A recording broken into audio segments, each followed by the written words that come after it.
मंदिर माझा अनुसरे तैसी करा. राजा रावणाची अवस्था आहे महाराज. चांगला चांगला तर सोन्याची लंका, चांदीची घर, सोन्याची घर, ह्याला काही कमी होतं का? उगाच्या उगा ह्याला अवदासा आठवली आणि आठवली म्हणून घराचा खुटा उपटायचा असेल तर अवदासा आठवावं लागते. तवा घराचा काटा निघतो. तसा रावणाचा काटा निघला महाराज. सीतेची अभिलाषा धरली म्हणून असणारा रावण कुंडल कानात घातले. चांगला सुशोभित दिसला. सीता मातेजवळ जाऊन सीतेला आता काय बोलतोय म्हणा. रावणे हाती धरून सीता मंजरी दाखवी अपूर्वता.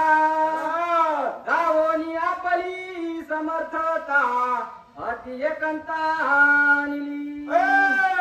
राजा रावणाला आठव पडा महाराज. आठव पडता म्हणल्यास आठलीच पूजा प्रगट होती. ह्याला पूजा प्रगटले. सीता मातेचा हात धरला आणि सीतेचा हात धरून आपलं आपली संपदा बुवाट्या पाना कुणाला दाखवितोय आग्नीच्या घराला. आणि आग्नीचं घर लंकेत आणलंय. आणि आग लागल लंका ढाणढाणा जाळणार आहे. पण पुढं पाहता कोणी न देखे दृष्टी आणि दूध याची न पडे दृष्टी.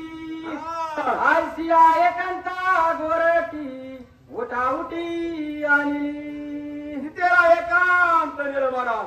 आणि त्या ठिकाणी कुणी सुद्धा दृष्टी पडून आहे कुणाला दिसून अशा ठिकाणी सीतेला नेलंय. आणि सीतेला त्या राजा रावण आपल्या आता काय गोष्टी सांगतोय, काय सीतेला पटवायचा प्रयत्न करतोय हे रावण. कसं करतोय रावण हे तर आपण ऐकू महाराज. रावण सवे अति एकांता निश्चय काली से सीता.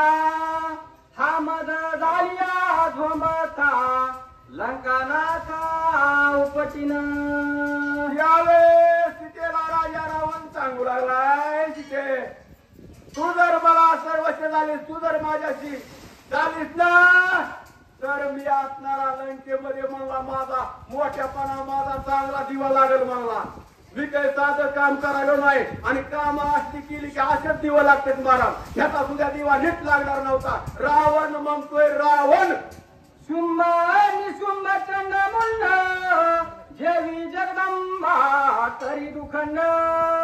देवी रावणाचे बळबंड रक्त विखंड करीन मी.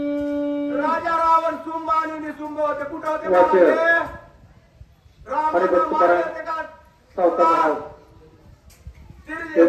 असणाऱ्या काटिका मारून होते. तिथं असणारे मारले होते. असे आवाज महाराज. कुंडली कवळ